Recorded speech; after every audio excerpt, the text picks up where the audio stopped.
This is Life and Books and Everything, hosted by Kevin DeYoung, Justin Taylor, and Collin Hansen.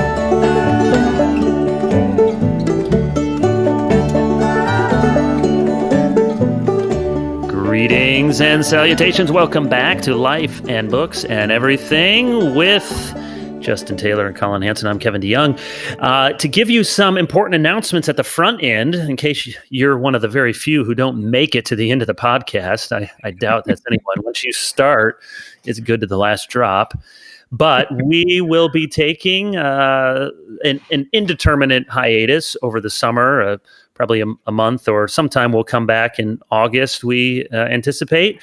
And we hope to be, I don't know if bigger and better than ever, but at least to be season 2, as it were, podcast 2.0. And we're in the process of trying to figure out some sponsors, which will help us take some things to the next level with editing and notes, show notes, episodes, show notes, book links. So book links, all these things that people have been asking for. And just want to say thank you to all the folks at Christ Covenant who have helped us here in season 1, immeasurably so, to get us off the ground and to do this, really on a whim. Hey, we have a pandemic. Let's start a podcast. And have been nothing but cheerfully, wonderfully professional and supportive, and we're thankful for them and look forward to season 2 coming later this summer, even with some guests here and there. So stay tuned. This will be, then we anticipate, perhaps the last you'll hear from us for a few weeks. And we want to talk about books, of course. We'll get to that, but just to continue with some of the conversations we've had over the past few weeks and relating to all the things swirling around in our world at the moment. Actually, one of our listeners wrote in. We're getting fan mail. And give the people what they want, Kevin. Yeah, that's right. And said, would you talk just a little bit about cancel culture?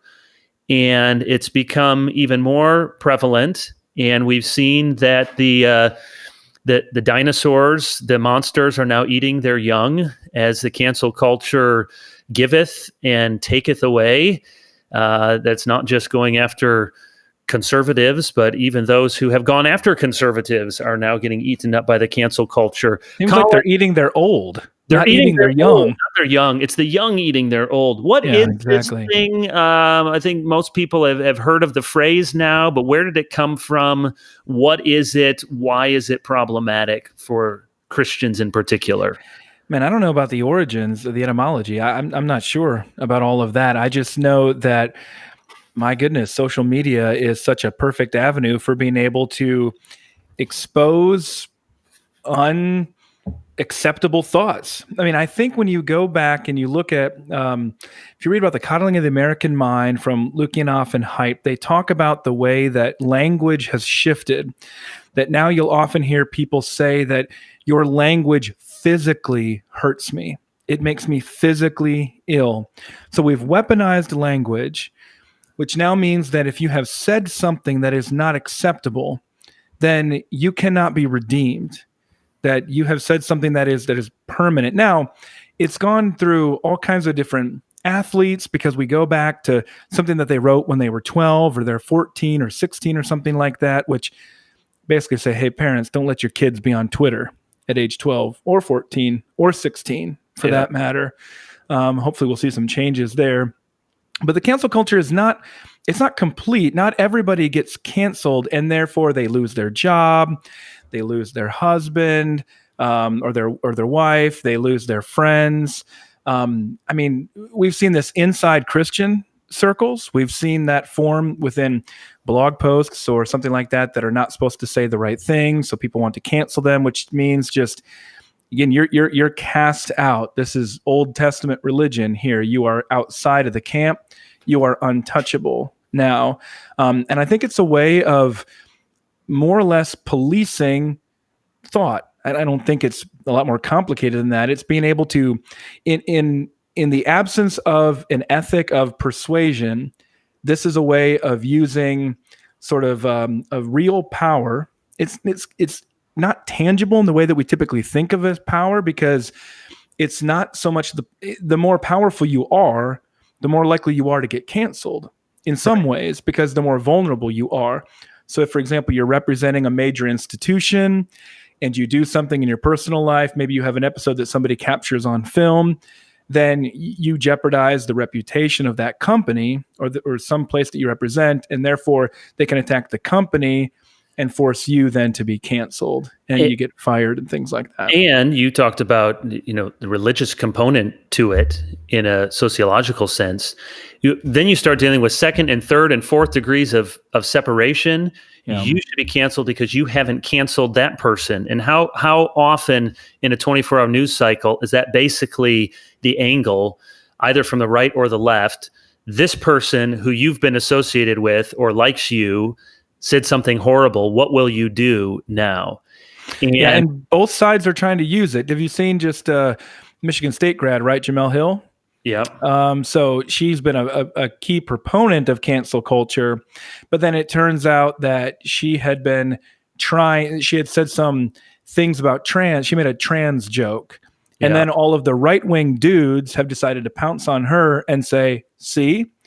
So it's not just a left and a right thing. Might be more popular among the left, more typical among the left, but the right has found, hey, this is fun. We can play this too. Well, you remember when we were in high school and we all read Nathaniel Hawthorne's Scarlet Letter. Yeah. Whether that's really indicative of what Puritans were like, but we read with horror. She had to wear the A for the adulteress around her neck and walk through town and look at this public shaming. And you read it and you just think, how could people be like that? Well, we know how people can be like that because that's what people are like. That's human nature. And we see it unleashed in our social media age, that it's not sexual sins anymore, but it's saying the wrong word or using the wrong sort of joke or making the wrong sort of comment that makes people upset. And it's not, and this is where it's very difficult. And I'll get your feedback here, Justin. It's very difficult as Christians because on the one hand, there's a right sort of instinct as Christians. We do want to be sensitive to others. You think of the proverb, like a madman shooting firebrands and deadly arrows is a man who hurts his neighbor and said, I was only joking. So we do care about how our words affect people. We don't want to just say, well, toughen up, buttercup. And yet, on the other hand, intentionality has been removed from discourse so that whatever you said, whatever your intention, whether there ought to have been offense taken or not, they are violent, they are offensive if I perceive them to be. And that is a dangerous place to be in. When not intent, but perception. Yes, when the one receiving them, you saw not quite cancel culture, but what was it in Oakland a few weeks ago when they found what they thought were nooses hanging in a park, and it was actually an African-American man who said, this was a gym routine, these ropes that we've had hanging up. And the white mayor or city council said, it doesn't matter whatever your intention was, it doesn't matter that you're black, these are offensive and must be taken down, which just boggles the mind how we've gotten to that sort of point. Justin, you know well the ins and outs of the interwebs and have seen this. How do you sense what's going on, protect yourself against it, stand athwart against it? I want to hear Justin respond to the accusation that John Piper invented cancel culture. Yeah, Sarah Pulliam Bailey of the Washington Post, and Collin and I would count as a friend, said, I'm kind of surprised that conservatives, you worked with her at Christianity Today and really respect Sarah and her work. She said, I'm kind of surprised that conservatives are against cancel culture. Anybody remember John Piper saying farewell, Rob Bell, which that was a three-word tweet that John Piper did with the link going to my blog post, which was responding to Rob Bell. So I remember conversations with Collin on the phone as I felt like my world was coming in on me and the New York Times is calling me for comment, and the comments were flooding in about what a terrible person I was. I think Kevin was involved with all that too, right, Kevin? I remember I had just done it was Saturday. I had just done a wedding. I was at my church at a wedding reception. I should have been paying attention to my wife and what was going on. And I'm stepping out to talk to Collin or Justin about, the farewell Rob Bell and the book's coming out. And I don't think he invented cancel culture, nor do I think that tweet was canceling. But, John doesn't need us to ride to his defense. He can defend himself. No, but it's an interesting thing to think about. Samuel James, my colleague at Crossway, said, I'm all about cancel culture. I don't know that I would use those words, but when you're talking about the church and excommunication and putting the wolves outside of where the sheep are, there is a form of cancellation that's appropriate. It's when people, unilaterally decide that they are the priests and prophetess of online discourse and can excommunicate anybody from polite conversation, that it becomes more problematic. But I think it is indicative, it is illustrative of the difference of John Piper would rejoice, would be the first to tweet if Rob Bell were to repent and were to say that he was misguided and that he was leading people astray and that he misunderstood God's word and misrepresented biblical revelation. I mean, John would rejoice and say, welcome back. I'm glad that you're here. Cancel culture is something different, where it says you have committed the unforgivable, the unpardonable sin, and there is no recourse. It doesn't matter how sorry you are. It doesn't matter what forms of penance you do. You will be punished, and you will not just be privately punished, but you will be banished and annihilated, essentially. I think the key to understanding all of it is the safety metaphor, that we need to have safe places. And the three of us work for institutions, and we're part of churches, and we have perhaps in the past had to have restraining orders against people who are violent, and you don't say, oh, it's okay that you can come around if you just feel sorry or if you start doing better. No, there's kind of there's no exceptions. You cannot come around here. You are eliminated. And once you use that metaphor and apply it towards online discourse and somebody committing sins that are against the cultural narrative, I think it is hugely problematic. Collin said it's a culture that has lost faith in persuasion. And of course, the even deeper answer is that has no place for grace. We all want grace for ourselves, but we want justice for other people. And I think we're seeing that played out, that the cancel culture is an anti-Christian form of action. Right. And you talk about church discipline, and I would agree. I would really push back against using that term because as any good book of church order will tell you, the purposes in church discipline are ultimately to restore the offender, to bring glory to God, to protect the peace and purity of the church. And as a pastor who has had a number of occasions where we've both exercised suspension or excommunication, but have also had occasions where we've welcomed people back. Remember one woman coming to the table with tears and hugging me as she came up, and she had been welcomed back to the table upon many months or years, and then coming to repentance. So there's grace available. And while I don't deny that for some people, I mean, we can't judge into the human heart and people actually feeling unsafe, whether they should feel that way or not, but actually do. But I think it's safe to say that there's also just some simple human totem pole-ism going on. That is, if you're at the top of the totem pole, or a different metaphor, if you're at the top of the building and you have 100 people with you who have made it to the top, or it seems like this is the place of moral excellence. If you push a few other people off there, and then they push a few people off, you feel a little better about yourself. There's not very many people on top of this moral platform, and you're there still. You feel safe for the moment. And so pushing people off, it's the other metaphor, C.S. Lewis, it's the inner ring kind of phenomenon. It gives you the sense of moral excellence and virtue without having to do the hard work of developing patience and long-suffering and character, but you push people off the cliff and you are still left for the time being, and that feels good. Yeah, I think that's 100% true. And if anybody out there has not read The Inner Ring by C.S. Lewis, that is what a great I think we're all pretty slow to say must reads, but that is a must read, I think, for our times. One thing that's interesting explanatory power that essay has. Yeah, absolutely. And it's not, if you read that, you aren't just going to think, C.S. Lewis saw what's wrong with other people. No. If you have any humility, you'll read it and you'll think, oh boy, that operates within my heart, all the time. Lord have mercy. One thing that's been new for me in this past few weeks is hearing more than one story, not about online cancel culture, but kind of on the ground cancel culture among young people in particular. And not even for saying something terrible or saying something that goes against the cultural orthodoxies, but for failing to speak out, say on the race issue. If somebody has Instagram and does not use that to protest, does not use that to condemn certain things, which are good things to protest, good things to condemn.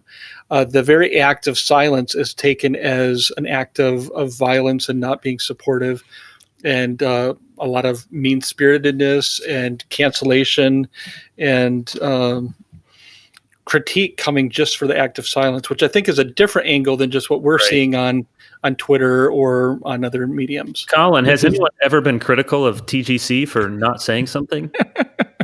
I do not know of what you speak. I think I appreciate that's why I love that people keep circulating the clip from Seinfeld and Kramer when he famously joins the AIDS walk, but won't wear the ribbon. You will not wear the ribbon? Why will you not wear the ribbon? They beat him up. They beat him up because he won't wear the AIDS ribbon. He's like, I'm against AIDS. I'm marching for AIDS. I just don't want to wear the ribbon. And all they care about is you have to wear the ribbon. You don't care about the ribbon. Connected to this, it'll take us maybe on a brief tangent, but we talked last time, Collin, you gave us a really good explanation of with the balkanization of media, with everything being broken up into smaller and smaller bits, it encourages more polarity because you don't need to appeal to any vast swath of people because nobody is getting a big group of people. You just have to have a very passionate, small fan base and you can be a pretty big deal.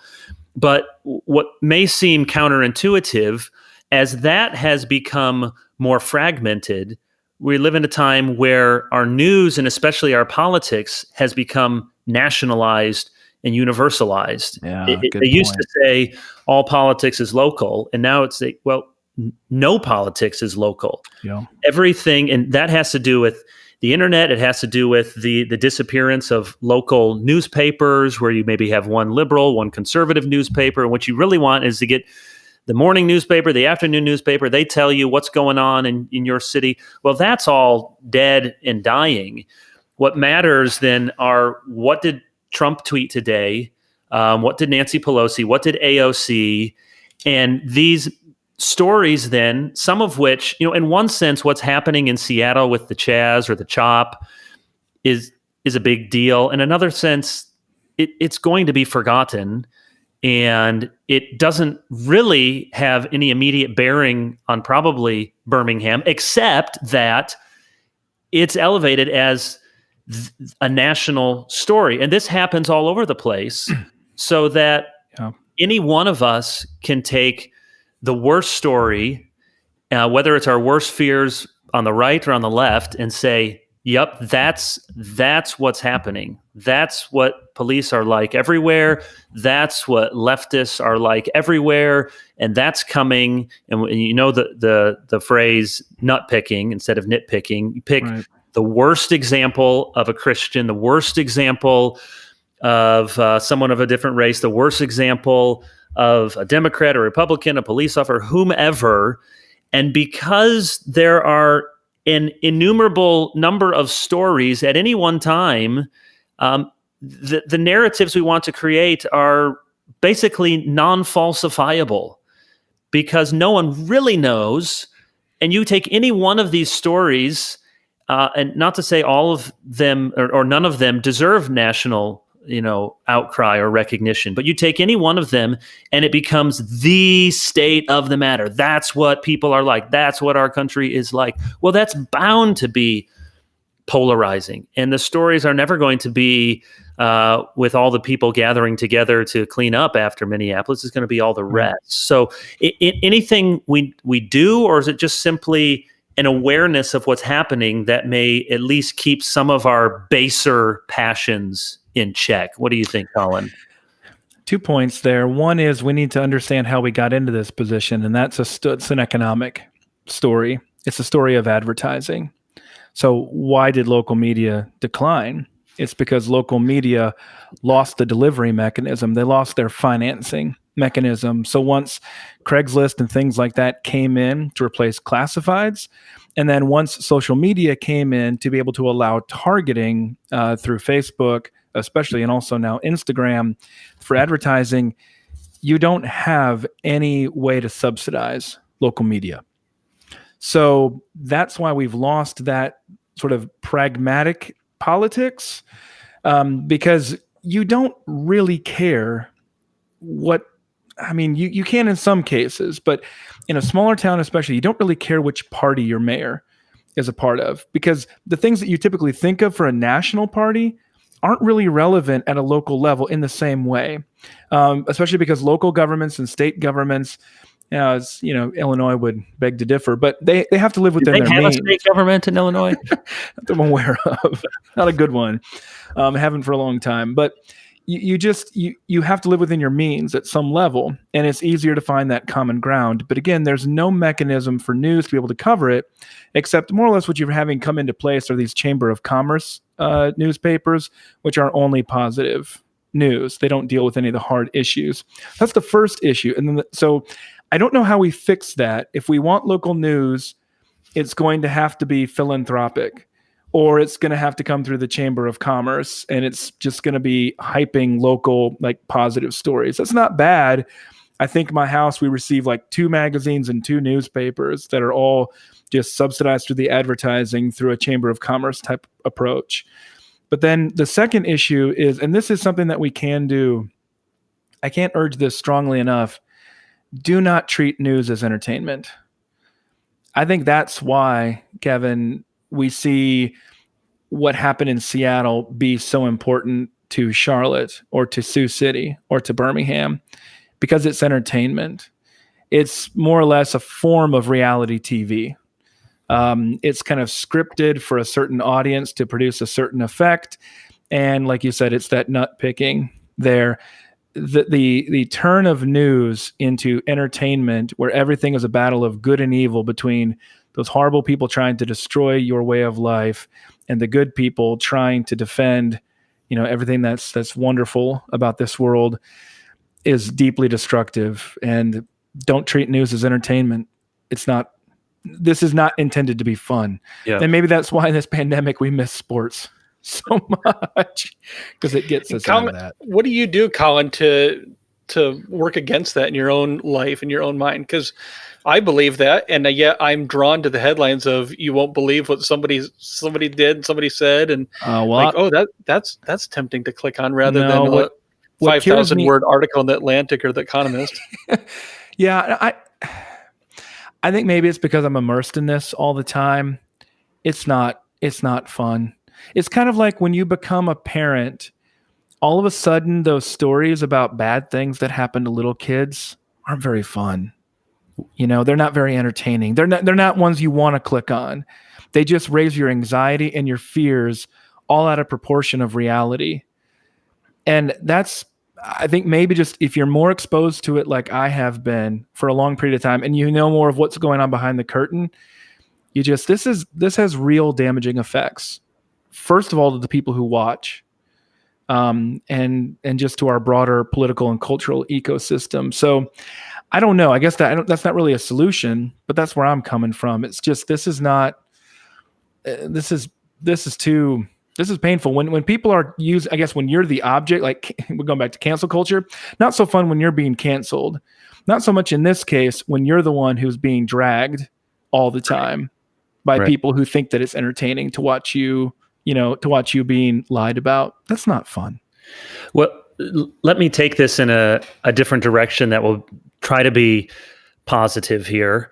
Hopefully that discussion was of some positive benefit. But we talked in previous episodes about tearing down statues, and I think we agreed some should be torn down. You got to deal with a case-by-case basis. The mob should not be able to just lasso whatever they want. There are channels to do this, and many people are eager to respond to some of those. But I want to talk about what statues should be put in place.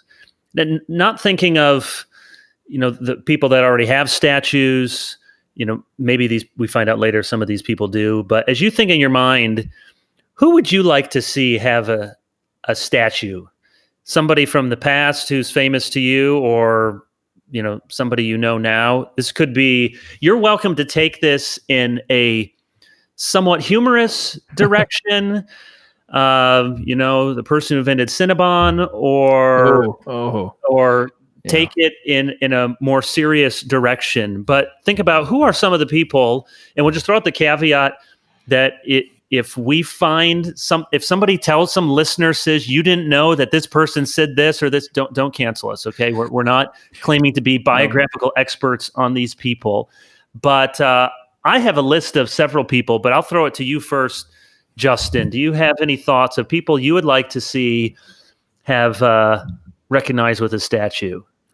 I'm sure you guys will think of funny ones, but I would start with something serious in terms of my own past and life story, and that would be Tommy Frazier's run against the Florida Gators. Oh, that's a good one. That's a good one. To capture that moment that Nebraska fans have never been able to relive in over 30 years would be just a glorious thing. I think I would stand there and weep as they just sculpted Florida Gator after Florida Gator after Florida Gator attempting to tackle touchdown Tommy. So it's kind of starting off on a serious note, but that would be at the top of my list probably. Another Nebraska-related one I didn't think about, Justin, would be Alex Gordon's home run 2015 Game 1 World Series. That probably will be a statue at Kauffman Stadium soon. Isn't that Nebraska baseball? Alum, a Husker. Yes, it's a sport called baseball. A little ball, they hit it out of the park. I thought you'd appreciate it at least because it's a Nebraska alum. Okay? I didn't know he went to Nebraska. What was the next one, Justin? The next one would be the Northwestern Hail Mary. Oh, no, you did not. You did not just go there. The backup quarterback throwing a 50-yard to the Nebraska receiver. That Jordan Westerkamp, who was Northwestern recruited. Yes. Really, from Illinois. Yeah, Chicago, if you go to YouTube, it's just an entertaining thing to listen to Nebraska, Northwestern, Hail Mary. There's one YouTube where you can listen to the Nebraska radio call followed by the Northwestern radio call, or maybe it's vice versa to hear that. I remember where I was, Justin. I remember where I was when that happened. I texted you immediately afterwards. Yeah, thank you. I appreciated that. It's a beautiful moment. Okay, I'm going to jump in with, you're getting me thinking of good sports ones, but as a Michigan State fan, Jalen Watts Jackson, as Sean McDonough put it, against Michigan, the botched fumble with no time left, running back. I mean, that, and then the surrender cobra afterward. You remember where you were, Kevin? I was in Birmingham, Alabama. I was driving from my hotel to Briarwood to speak at the missions conference. I pulled up into the parking lot. I heard that Michigan State didn't get it on 4th and whatever, and there was a minute and a half left, and I was so frustrated. We were both ranked, I think, in the top 10, Michigan State that year. And I went into trying to pretend like I was spiritual to preach at a missions conference. And I was just so distraught that we lost this game. And I'm getting ready to speak. And my phone starts blowing up with texts. And so I said something like, "Oh, excuse me. I think my wife may be wanting something." And I went back into the bathroom and tried to get reception to watch this. And people are just saying, "You won't believe what happened." Now, it's hard for me to watch because he broke his hip when he got, when he got tackled by his own teammates, but I'm sure that was worth it. So that would be one. Remember, you watched the earlier part of that game at my in-laws' house. I do remember that. Wasn't it? Yeah. Because it was the Royals were playing at the same time in the ALCS against the Blue Jays. It was like the epic sports afternoon. Okay, I'll drop in a few others and let you go, Collin. Sticking with sports, now I'm not an expert on him, but being from Michigan, Mike Ilitch, So Mike Ilitch, not only Little Caesars, best value meal, friend of the show, and I'm not a Tigers and a Red Wings fan, but owned them, did right by them, people, and some little very philanthropic. Came out later in life that quietly he had been paying Rosa Parks rent in Detroit when she was facing, I think, some opposition from ne'er-do-wells, and really a American dream kind of story of born, he and his wife, of Macedonian immigrant parents, and then making it rich with pizza and owning these sports franchises and doing as much as anybody to try to revitalize Detroit. So there's probably a statue of him already. And then Norman Borlaug, you know him? He already won a Nobel Prize, but he's the father of the Green Revolution in farming. And you read about him in Greg Easterbrook's book on why things are much better than they seem. But it's estimated that his revolution in farming techniques might have saved 1 billion lives. Wow. When we study history, there's the inevitable bias that it's almost impossible to study what didn't happen. So there's always a bias toward what did happen. Right. And so the heroes are who did think, well, here's someone whose revolution in agriculture may have saved 1 billion lives with more sustainable yields around the world. So I have some Christian ones I'll get back to, but jump in. I'll transition into the Christian ones. Yeah. I had to look up who had a statue and who didn't. Yeah. So two of my people who I wanted to have a statue did. Alexander Solzhenitsyn, the Russian dissident, 20th century. There is a statue for him. And also Fannie Lou Hamer, the Mississippi civil rights activist, also a statue of her. So the other ones, I got a few. Corrie ten Boom. Or Betsy, could be both, could be together. That'd be great. I didn't find one of Corey anywhere. Carl Henry, feels like there should at least be a bust or something like that at the library that's named for him at Trinity. I don't remember a bust, but they could put Carl Devers' office, perhaps. Yeah, that's true. That's probably right, at Devers' office. Now, I think they could put like Carl on a bench out front, and you could sit next to him. I think that would be fun. John Newton. I don't think I saw it. I had the letters of John Newton last week in the podcast. As far as I could tell, for a man who contributed so much socially, but also theologically and in our music, poetically, didn't see anything there. One in Olney or somewhere. Yeah, you'd think. Louis Zamperini, famously from the book Unbroken, put up a World War II vet statue right there, a man who had, great contributions to the kingdom, but then also heroic effort in World War II, and then a fictional character. I figure if there is a biography of Atticus Finch, then there should at least be a statue of Atticus Finch. Okay. Though, interestingly, in Monroeville, there is a statue in Alabama here. There is a statue of the children from the book, but not of Atticus, which is a surprise. So we should just, somebody could make it in Gregory Peck's image, I suppose, but Atticus Finch. That's good. I got more. Justin, what do you have off of the Nebraska theme? Yeah, so it was 1993 Orange Bowl. No, just kidding. Tom Osborne does have a statue outside Memorial Stadium, right. So that's already been taken. Does Charles Spurgeon have a statue anywhere? Got to. I've been to his church many times. It says Spurgeon's Church. I don't know if there's a statue. I think there has to be. You would think. I mean, I've seen obviously lots of paintings and drawings of him, but I've never seen a statue, so it seems like he would be. Well, there's got to be a C.S. Lewis statue somewhere, right? Seems like I've seen at least a bust of Lewis, but in Oxford, maybe. Lewis is worthy of one. All I know is Wheaton's going to claim they have the original one. That's all I know. Yeah. They've got the wardrobe. Maybe they can put the statue inside of it or something like that. So doesn't Midwestern Baptist have like the relics of Spurgeon's teeth or something? That would be the place for the statue. Or again, it's a bust. Yeah. I wonder if they have one there. I don't know. I'm not up on my theological statues like I should be, but Augustine would be one certainly worthy, and I'm sure there's one somewhere, but no one knows what he looks like, so I guess you just kind of make it up. But what's his name pronounced Augustine and not Augustine? I have a whole blog post on that. I know. So much we don't know. All right. Yeah. Do you have more? Nope. Okay. I got some others.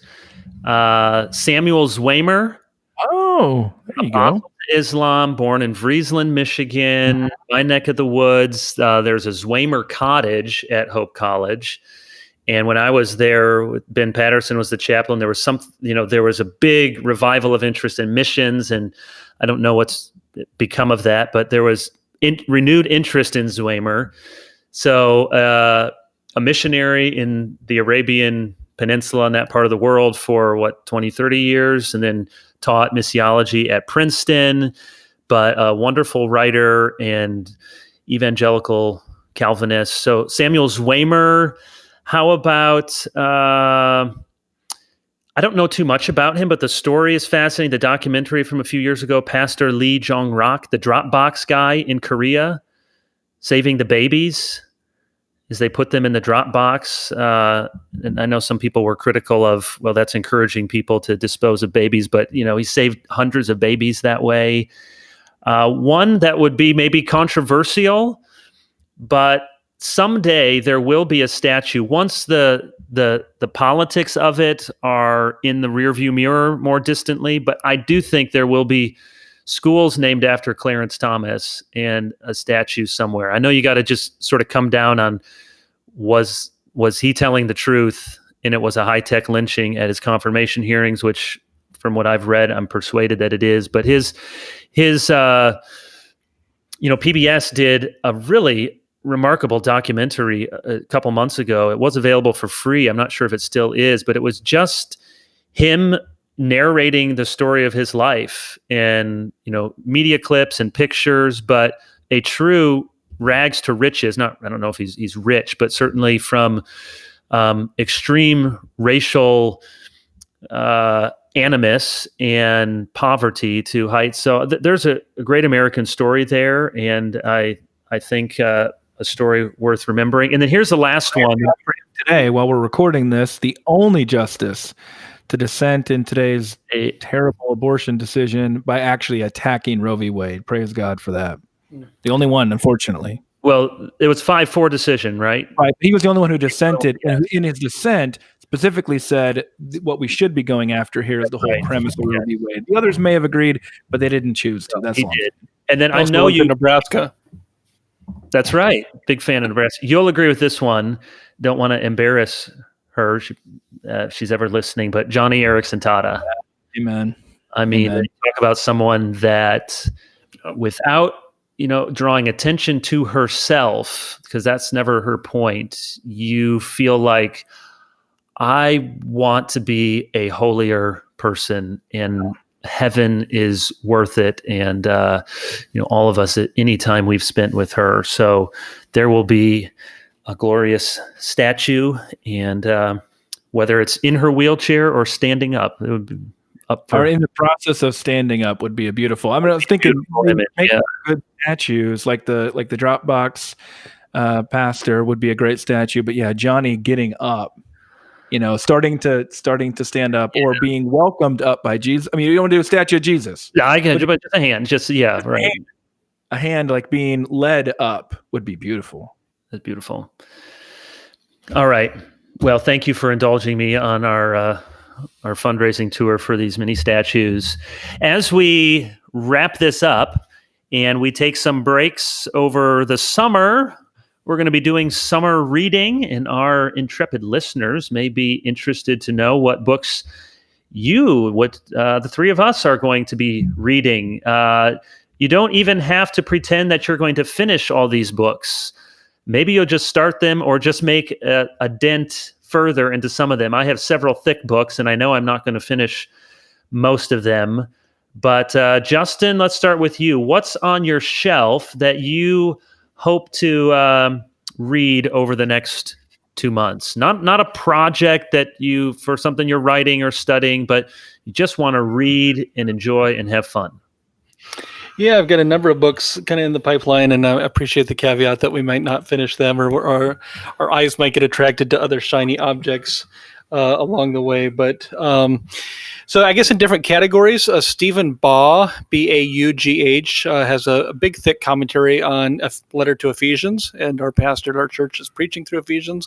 So I'm trying to read through it and study through it as we go. Hans Rosling's Factfulness. This is an awkward time for this book, perhaps, but it's 10 reasons we're wrong about the world and why things are better than you think.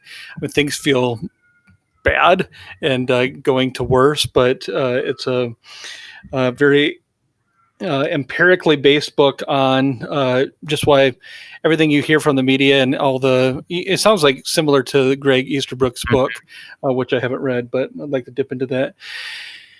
Dane Ortland's book, Gentle and Lowly. Some people might be surprised if I haven't read all the way through a Crossway book, but we acquired them. You publish a lot of books. Yeah, 80 some books a year, and obviously Dane's book's getting a lot of attention, and it's something I think you can read through rather quickly because it's simply and clearly written. But I'm trying to read just a chapter at a time and go slowly because it is really a beautiful and profound book. On the fiction front, I don't read a ton of fiction, and like a lot of us want to read more fiction, but August Wilson was an African-American playwright in the 80s, 90s who sought to write a cycle of 10 plays about the African-American experience through the 20th century. Each play having a setting in one of the centuries, in one of the decades. And I've read Fences, and I just completed the one on Ma Rainey, which Denzel Washington is producing all 10 of them as films. And they, all the caveats that has sexuality in it and has blasphemy, but I want to read more about African-American literature. So also picked up James Baldwin's If Beale Street Could Talk. So I've just started that and want to get into that a little bit more. A couple others would be E. Randolph Richards' Paul and First Century Letter Writing on Secretaries, Composition, and Collections. A fascinating book on how Paul used secretaries, how he made copies of his own letters, the expense that cost him, what was actually involved with the co-authors that he mentions in his letters, what implications that has for inerrancy. It's a really interesting book. Bao mentions in his Ephesians commentary that he wishes more New Testament scholars would take his work into account, especially as, with the letter of Ephesians, people saying, well, Paul didn't write it because the style is different, the vocabulary is different. So that's one a little bit more of a technical study that I'd like to get into more. And then two others, John Le Carré. I've never read any of his spy novels, but I've heard he's the greatest spy novelist ever. So The Spy Who Came In From the Cold is one that I'd like to dip into. And then finally, Christopher Caldwell's The Age of Entitlement, America Since the 1960s, for more of a kind of a political, cultural analysis. So that's sitting in the pile next to me. If we check back in a couple of months, I probably will have 7 other books that look more interesting to me, but that's in the slush file for right now. That's a great pile of books, and I really appreciate the disclaimer that you may not actually read much of them, but it's a good pile. I have a similar pile.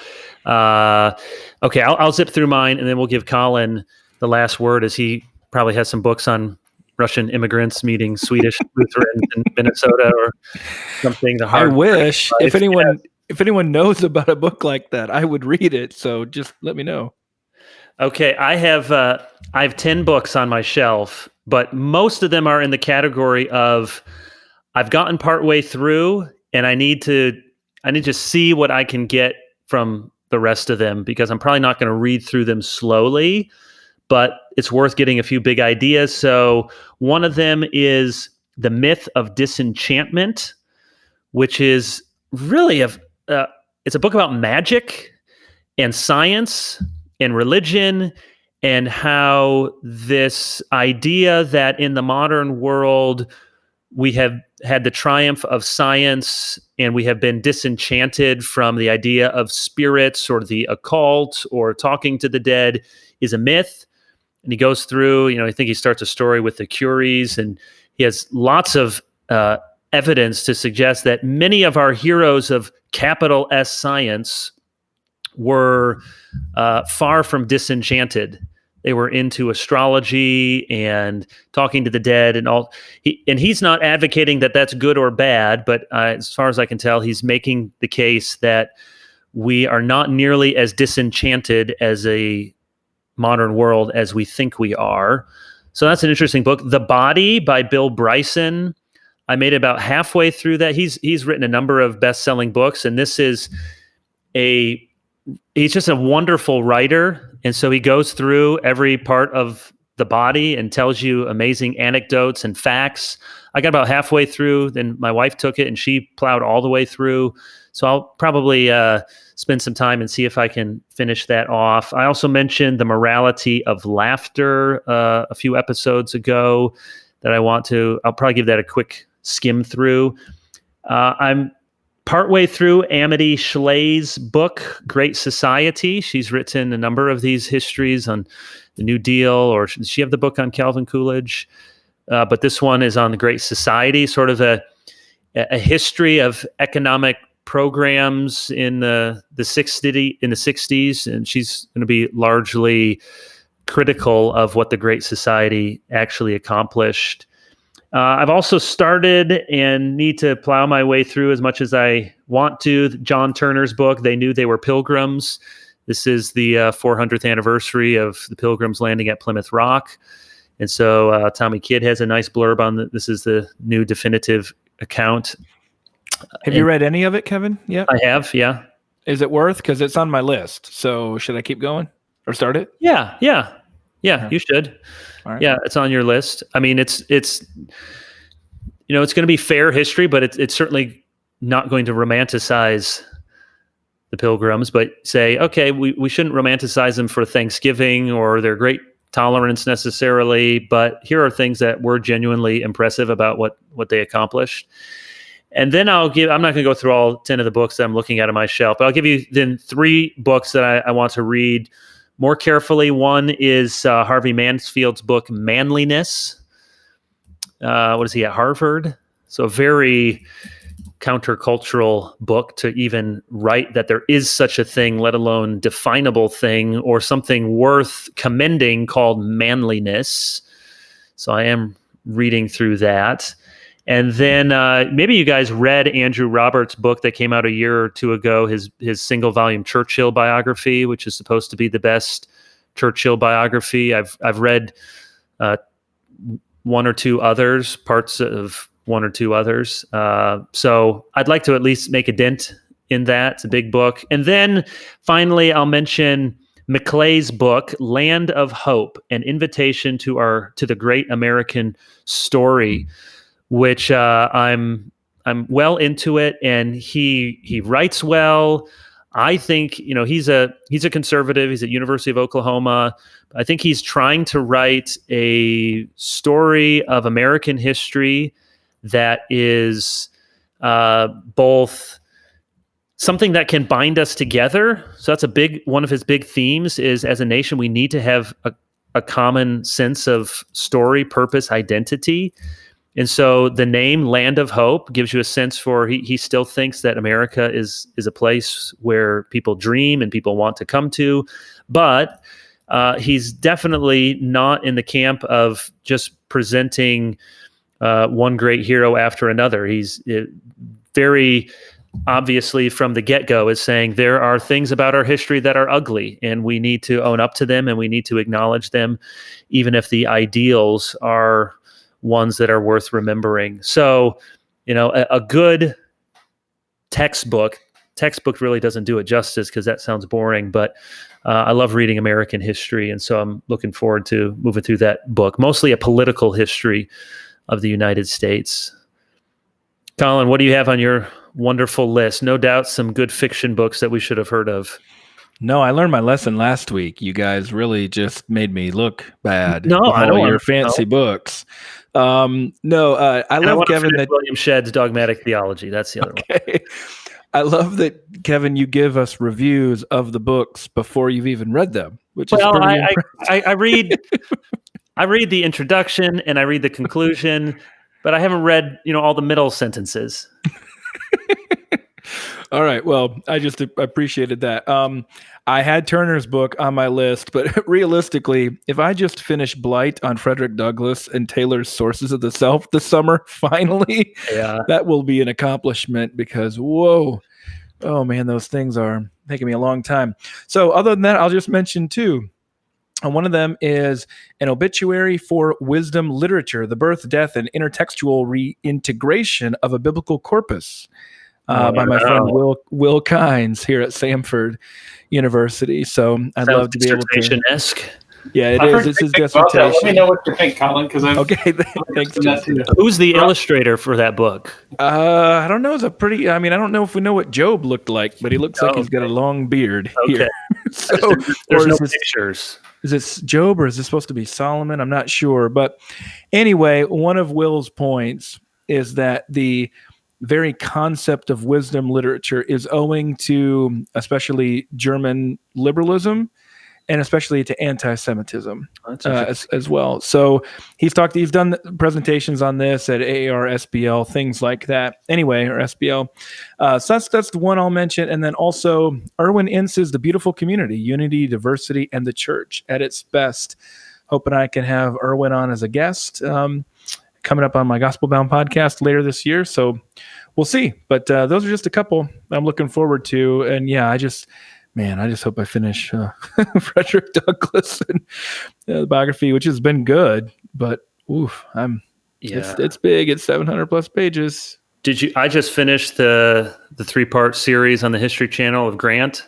Oh, I haven't watched it yet. Not yet. You will. It really it presents. He made mistakes in battle and in life, but it's definitely a very positive. I think well deserved. There already are statues of Grant and should be statues of Grant. So it makes me almost want to try the Ron Chernow biography, but I didn't make it through his Washington one, and so I probably wouldn't make it through. Did you make it through Hamilton? Because that's sitting on my shelf too. No, I didn't. Okay. I know. July 3rd is when the play comes out from Disney Plus. Yeah, wait, Justin's waiting for Disney Plus. Basically. Yeah, I just want the Disney Plus versions of all these biographies. Yeah, when is Disney Plus gonna help us get through the presidential biographies or the founding fathers? Starting July 3rd. Yes. Well, thank you, friends, for joining us, and thank you, these two good friends, for talking about books. And we hope you have a great summer, and hope to be with you on the other side of some wonderful rest and reading and recuperation, and hope that you have as much fun as we do trying to read some good books. Until next time, God bless.